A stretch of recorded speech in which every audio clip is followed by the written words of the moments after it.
Welcome to Pokemon Interident, a game that puts a ton of features of other fan games together and creates a total mess. But it has its very own region, storyline, characters, and most importantly, Generation 9 Pokemon. So let's see what this game is all about, but before we jump into it, let's try to smash 4,000 likes. You know the drill by now, about 1,000,000,000% of you guys isn't subscribed yet, so don't forget to do so if you want to see more ROM hack and fangame content. With all of that out of the way, let's jump right into Pokemon Interident. As we jump into the game, we can choose our difficulty option, which is either easier or harder. I'm just wondering where the regular difficulty is, to be honest. As you spawn into the world, you see a silver-haired guy getting a phone call. His name is Barley, and he's an old friend of yours who you haven't seen in ages. And since our character has won a few tickets to a cruise ship, we decide to take this guy with us. After waking up on the SS Jade, we immediately run into our rival already. He explains to me that the champion of the Asteria region, which is this region's name, is somewhere on the ship, and that intrigues us, so we go and look for him. His name is Astrea, and after explaining to him that we don't have a Pokemon yet, he decides to give me some of his. We get to choose between Sprigatito, Quaxly, and Fuecoco. Normally I'd go with the cutest crocodile out there, but for this playthrough I decided to go with the nice-haired one. After naming him Alfredo, we get to challenge Barley to our first ever Pokemon battle. Surprisingly though, he doesn't even have one of the 3 starters. Nope, he starts out with a Lillipup. We all know dogs love to bite water hoses, so after using a couple of water guns, Lillipup is already down. Once our friendly battle is over, the ship gets attacked out of nowhere, and the entire thing is on fire. And then a Galarian Moltres flies by out of nowhere. We then get attacked by the Moltres, who sinks the ship, and we go unconscious, and somebody wakes us up hours later in a lab. This professor tells me that he found me lying unconscious on the beach and that he brought me to his lab. He orders me to go to the police station in Forest City to report what happened. Before we go there, he also gives me a Pokegear, Pokeballs, and a gimmick ring that allows me to use Mega Evolution, Dynamax, and even Terrestrializing. As we start walking around, I immediately notice an amazing feature. Pokemon actually follow you around. They even have an overworld sprite for Quaxly already, which is super cool to look at. And as I go to the lab's backyard, we see some random Pokemon running around. So you can encounter Pokemon by just walking in the grass, but you can also just find them in the overworld, which is pretty cool. Every starter was available in this backyard, but I decided to just roll with my Quaxly for now. Once we start our adventure, a hiker runs up to us and he's like, "It's dangerous to go alone, take this." Really cool Zelda reference right there. After exploring the first route, I found some really cool things like Raydance, but also a Cyclizard, which I captured. That wasn't the only thing. I also found a fire flying type Skitty, which I guess is a regional form. Once I was done adding that to the team as well, I made my way through the rats in the cave to reach Forest City. And this city has something that no other city has: streets filled with trainers. Once we defeated all of them, I went to the Pokemon Center, and there's a ton of stuff here, like a lady that will totally delete everything in your bag. Key items included, so don't talk to her. There's also a level trainer here that will battle you with Chanseys if you want to level up your Pokemon, a debugger that will debug your game if you run into any glitches, a Pokemart, and a move relearner. I also found out that people can give you quests in this game. For example, this lady wants me to find her Bulbasaur and bring it back to her. But that's not what takes priority. Let's head to the police office first. Here we meet up with Tempest, who seems to be the brother of Koga. We explain everything to him that happened on the ship, and then he tells me that a person named Barley has put out a missing person notice under my name. Speaking of the devil, he immediately walks in too. After spending some time catching up, he tells me that he started working for the international police so that he can earn some extra money to try and get back home. So naturally, we also join in ourselves. We have to go and find the local gym leader next, and rumor has it that he's somewhere in the nearby forest. On your way to the forest though, you can find a ton of vendors that sell some useful things, like a move deleter, a guy that can change your Pokemon's Terra typing, someone that sells mints, and much, much more. But eventually we do reach Varus Forest, and guess who we encountered there? That's right, the Bulbasaur that ran away from the lady. So we beat him up in a Pokemon battle and bring him back to his house.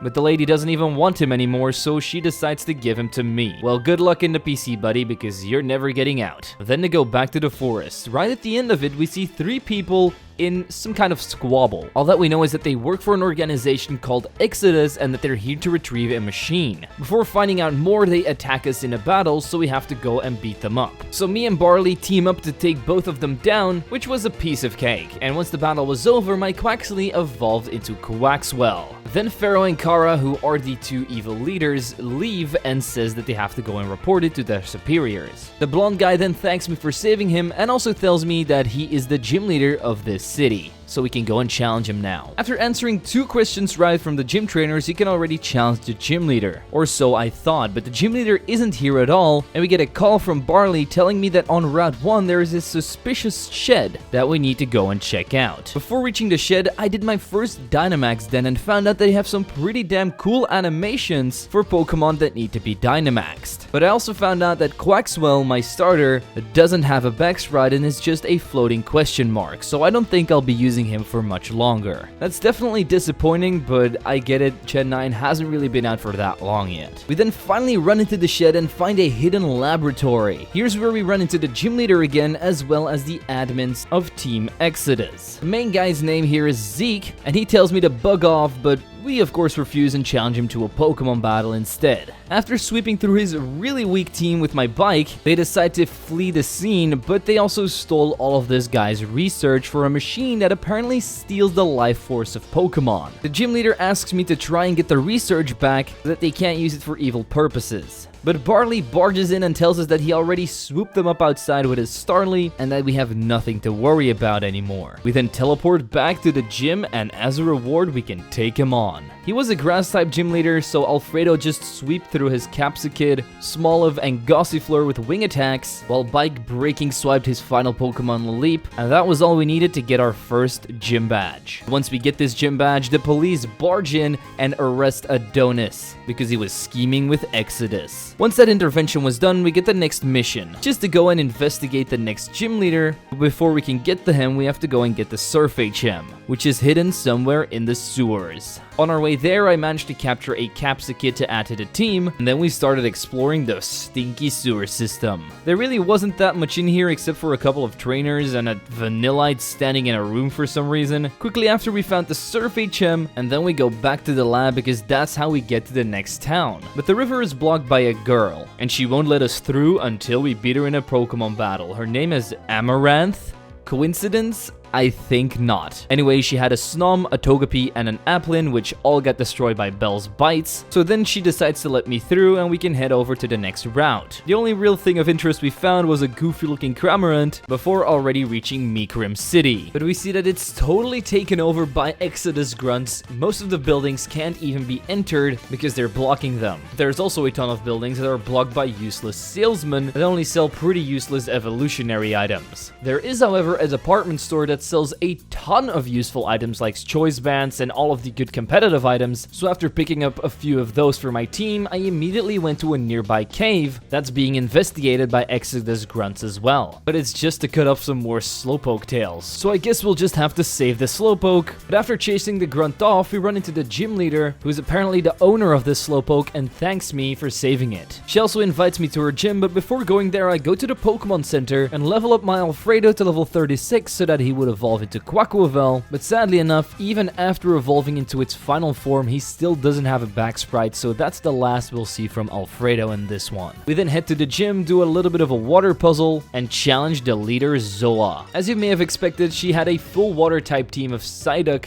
Goldeen, and Lotad, so my Capsakids, Razor Leaves, and Bites dealt with them very quickly. Setting up a Sunny Day also helped because I have the Chlorophyll ability, and it also weakened their water type moves. So with our next gym badge acquired, we also get the Fly HM, but just as we're about to leave, a guy comes up to us and tells me that the Exodus team has stolen his Vaporeon. So being the good citizen that I am, let's go and save it. As it turns out, they've taken over Silphco, and me and Barley are barging in together to take down their evil plans. First to beat up Pharaoh and Kara again in a double battle, but then we finally meet the big boss. His name is Ward and he needs this Vaporeon for his research. So he can't just let us take it, and challenges us to a battle to try and defend his work. But the man only had a Salandit and an Inkay, which both went down by Gateau. So once we take all of them down, they withdraw and we get the Vaporeon back. After heading outside of the Silphco building, Tempest greets us and tells me that they've arrested most of the Exodus members, but the leader Ward still managed to escape. Tempest also sends me to Elgall Village because they've requested the help of a strong trainer. So that's where we're heading next. We get rid of a big bulky Crustle on the way there, but before we can leave the actual cave, Amaranth once again battles us. Gateau takes care of her stone with some embers. Her Togepi has evolved into a Togetic, who gets taken out by Bike's rapid spins. The rest of her team, Silly Cobra, Applin, and Jangmo-O, all go down by breaking swipes, but before she lets us leave the cave, she explains to us that ultra wormholes have been popping up, so we have to watch out for those too. After going through another underwhelming route, we eventually reach Elgall Village. After checking out all the buildings, I found someone that would sell me Firestones, so I could evolve Capsicid and Scovillain and my Skitty into a beautiful Delcatty. A guy also gave me a free Pokemon egg, but guess what came out of it? A Togepi. Generic. Eventually we find a dojo looking house, but it turns out to be a gym. And at the top we find a gym leader talking to some orange haired guy. As it turns out, this man wants to resurrect somebody, but the gym leader 8th tells him not to do it because it's dangerous and she's an expert on spirits. He doesn't really care what she says though and heads off, so we can go and talk to 8th herself, and she explains to me that she needs me for a mission, but in order to complete it, she wants to check what my power level's at. So naturally, we hold another Pokemon battle. She specializes in ghost types and starts out with an Hisuian Zorua. Scovillain is able to burn it with Flamethrower just like the next Pokemon Misdreavus, but when Mimikyu comes out, I decide to swap out into my Bike. I hit a couple of bites and also take care of it, and Shuppet is the last Pokemon who also only takes one bite to go down, so that's the 3rd gym badge acquired. He tells me I need to stop the man that was here earlier. His name's Alkin and he's heading towards Elgall Cave. But in order to get there, we have to pass through the cemetery, which is filled with ghost-type Pokemon. After taking a look around, we find ourselves a shiny Drifloon, I think. It didn't even leave any shiny sparkles, and it's also not the regular colors of shiny Drifloon, but it also doesn't seem to be a regional form, so I'm guessing this is a shiny. After capturing it and checking it out for a while, I found out that it's really nothing different from a regular Drifloon. It doesn't even have a shiny indicator or anything, so I just left it be in my party for now. Shortly after, we go into the cave and find an ultra wormhole, so we hop into it. This takes us to a weird looking dimension with Pokemon that don't even seem to be Pokemon. What the hell is this? I managed to capture a Bell statue here, but that's about the only thing I really found. It's a pure rock type and seems to just be a random fakemon, so I did add it to the team, but this was kinda random to me. Shortly after, we do find Alkin once again standing in front of a big mansion. We ask him what he's doing here, and he tells me that he's isolated himself in order to perfect his research on trying to bring somebody back that he's lost in the past. We also found out that he's the one who angered Moltres because he was trying to capture him for some reason. But before we found out why, he teleported me away with another ultra wormhole. This brought me to the Forgotten Clearing, where we also find someone's grave, and I'm guessing this is from the person that he's lost. After exploring some more, we find Hardburg City, a place that doesn't really offer all that much except for a statue of myself and a guy that for no reason at all can turn Great Balls into Ultra Balls. Seems kinda sus to ask balls from a 12-year-old, if you ask me. But this city also has a gym, and after entering it, we meet up with her immediately. Her name is Lilac, but before she lets me challenge her, we have to defeat her puzzle.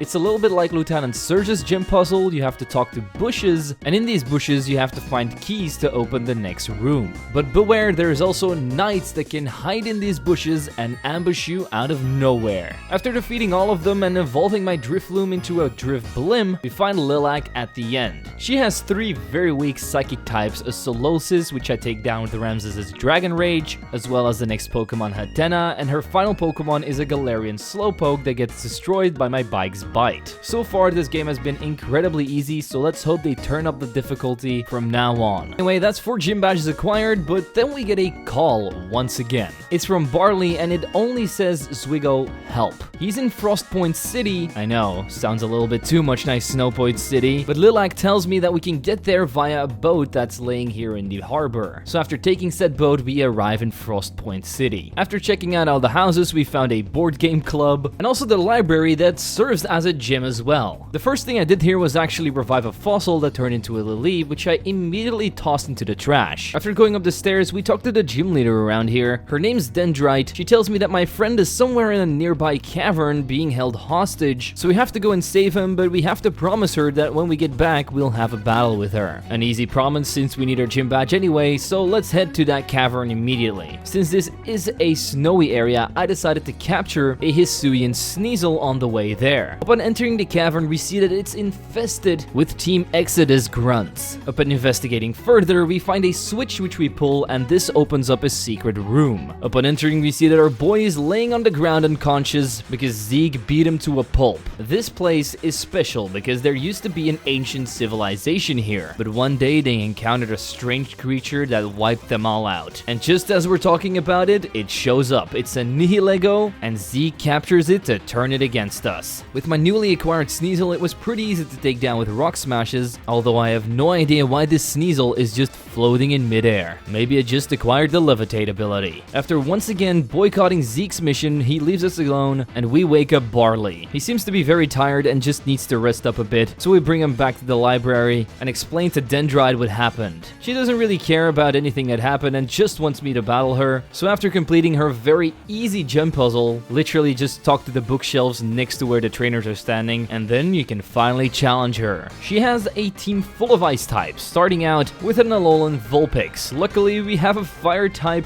Delcatty on our side, and even though our strongest move is Ember, we can still take it down very quickly. For Citadel, I decided to swap out into my Villain and flamethrower it. Once that baby was burned to a crisp, we proceed to take down Galarian Darumaka with flamethrower as well, Spiel with Bullet Seed, Alolan Sandshrew with a flamethrower as well, and her ace was an Ice Cube. Even though the penguin managed to survive a flamethrower, its headbutt did next to no damage, and another flamethrower gave me my 5th gym badge. We also get the HM for Waterfall and another call for Tempest, who tells me to come back to Hardburg City to try and raid Exodus's hideout. It's this big building that was previously guarded by a grunt, but this time we can actually get in. After battling my way through it and taking on all the grunts, and at the end we find the big boss, but just as we go and talk to him, his Ralts uses teleport and teleports all of the members out of there. We immediately get a call from Tempest, who tells me that Ward is currently causing havoc on Route 5, so we have to go and stop him. It's a pretty weird sight to behold, because he's surrounded by what looks like, I don't know, whirlpools or maybe tentacles, together with a Vaporeon and Barley fighting him already. Even though Barley just said like 5 minutes ago he wasn't going to fight anymore because he needed to rest. Once you talk to him, he tells you it's already too late. My Pulse Vaporeon is already finished and ready to wreak havoc.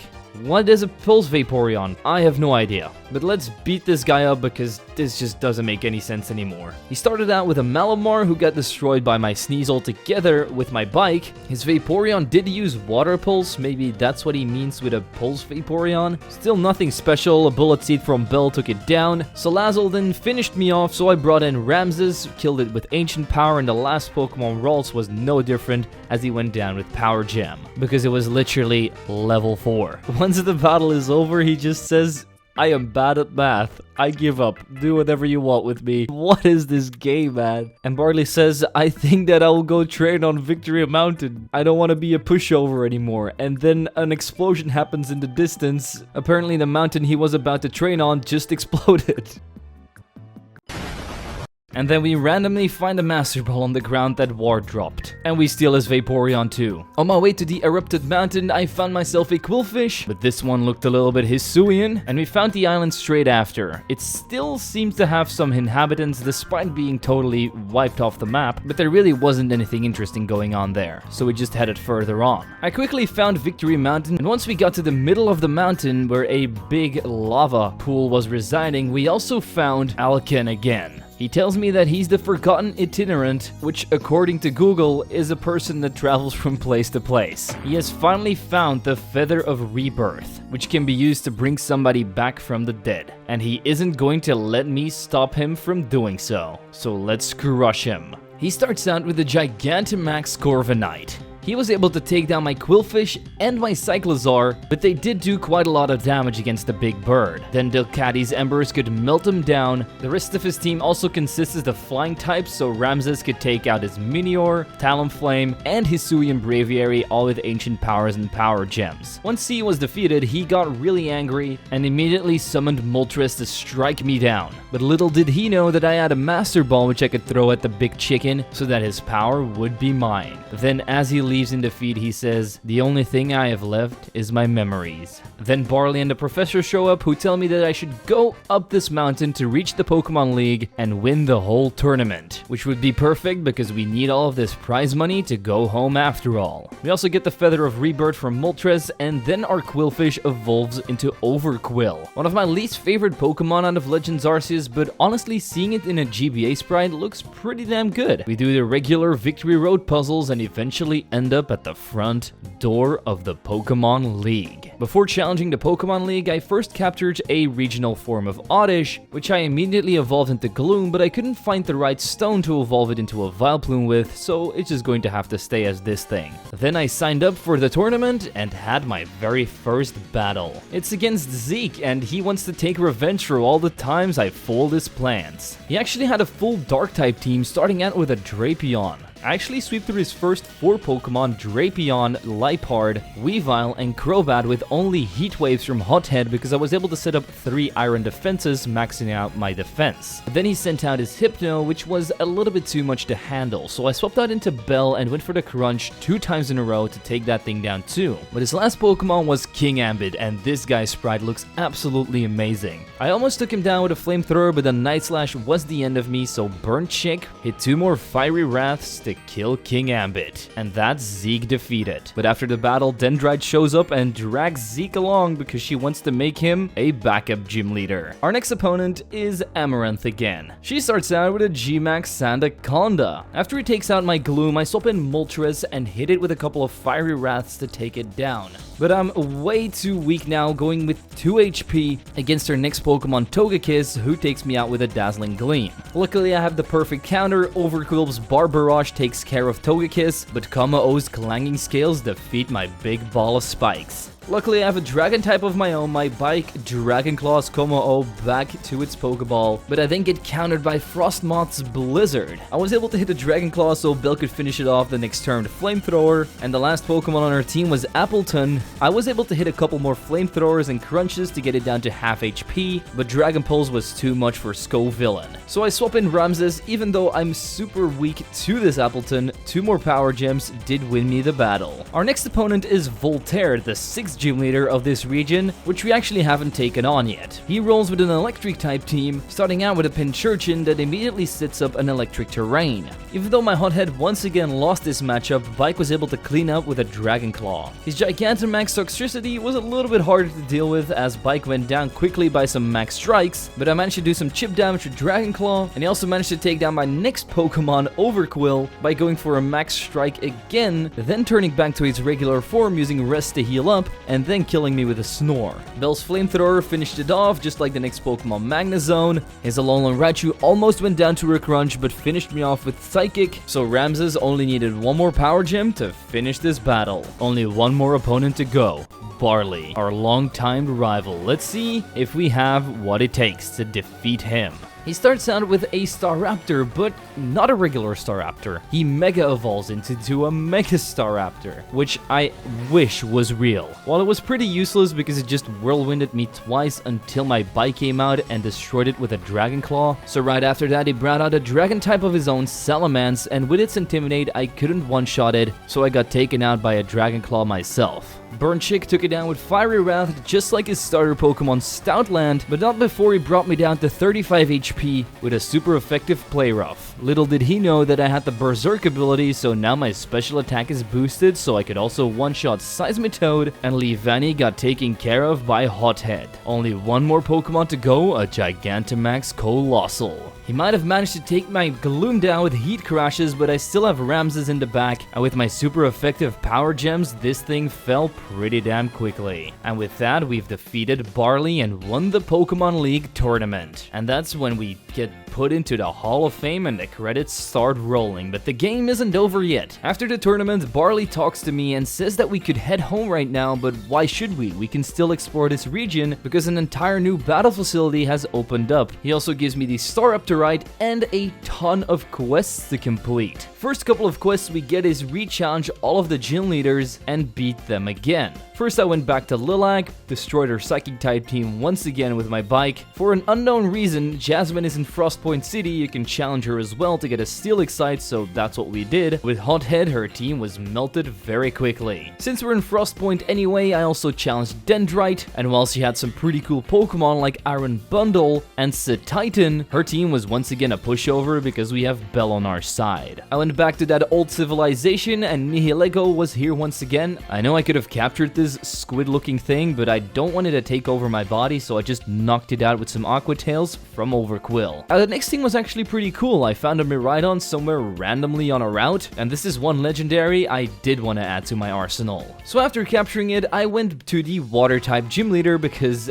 this electric boy is going to absolutely destroy her. Even though she was cooking up with that Dondozo Tatsugiri combo, I still came out on top with my parabolic charges and bar barrages. 3 gym leaders down again, 2 more to go. Adonis has been released from prison apparently, but his grass-type team was once again no match against my Galarian Moltres' Air Slashes and Fiery Wraths. 8th might have had a Galarian Typhlosion this time around, but her team also got destroyed by my Burn Chick's Fiery Wraths. And that's that, we've rematched all the gym leaders, time to head over to the 6th and last one. But the route that headed to that town was pretty weird. It seemed to be floating in the sky, or it could also just be water, and I even managed to find a Farigiraf and the guy from Beyblade too. Oh, and a Baninja that just came out of nowhere. I don't know why this is in this game. Be gone, unholy beast. Time to reach the next city and take on the gym leader. His gym puzzle was really annoying to deal with. You have to run across a path of tiles, but you need to time it just right. If your timing is off, you'll get sent right back to the beginning. So after I got stuck here for about half an hour, I did eventually reach Voltaire and battled him again. He almost had the same team as before in the tournament, but this time he added an Iron Thorns, which was very cool to see, but also an Alolan Electrode and a Kilowattrel. But even though he did make these adjustments to his team, he was no match for the pure power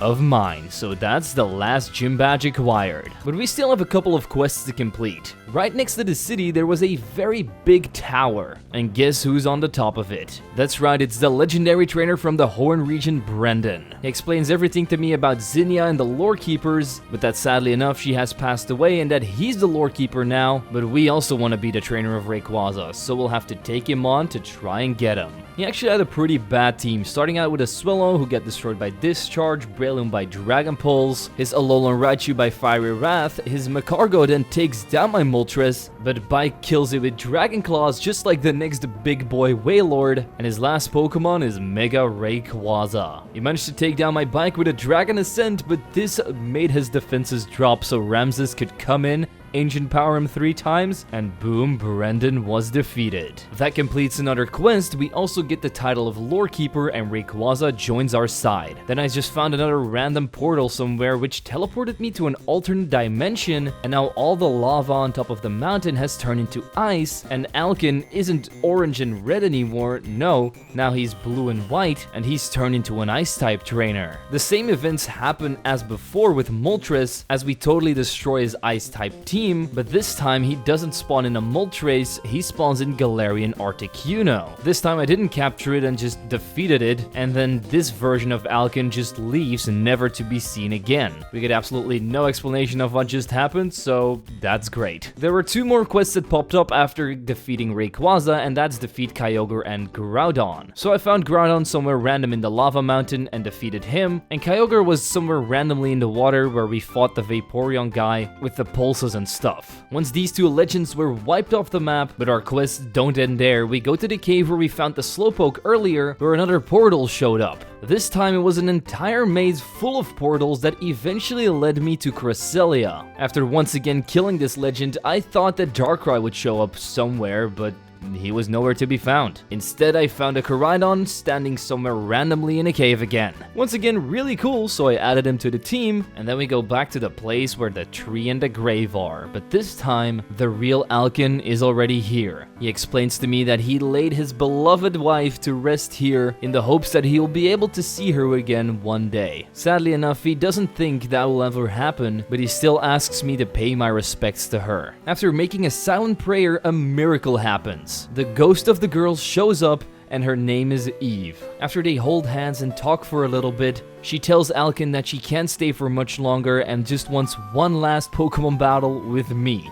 No idea how a ghost says Pokemon, but let's do it. As it turns out, Alkin fell in love with her because of her battling skills, and now we get to see them in action firsthand. But her team was nothing special, not even strong. A Dugong, Serena, Umbreon, and finally, of course, Gardevoir all get destroyed by Moltres. Once the battle is over, she says her last words to Alkin, which are, "You must move on and be happy without me." Alkin takes these words to heart and is going to try and start a new life. But it isn't done yet. We go back to his mansion in that weird dimension, but in front of the mansion we see Tempest just standing there. Then the biggest plot twist ever happens. He seems to be the boss of Exodus. So he's always been a double agent, and now he's going to try and take me down with his Thundurus. Which was of course in vain since we have way stronger Pokemon, and after defeating it, he uses his reveal glass to change Thundurus into his other form, which we then also defeat. And then and there he disbands Exodus. He says that even hooligans need someone to look up to, and that in the end his job was just to guide them until they realize the foolishness of their actions. That must be the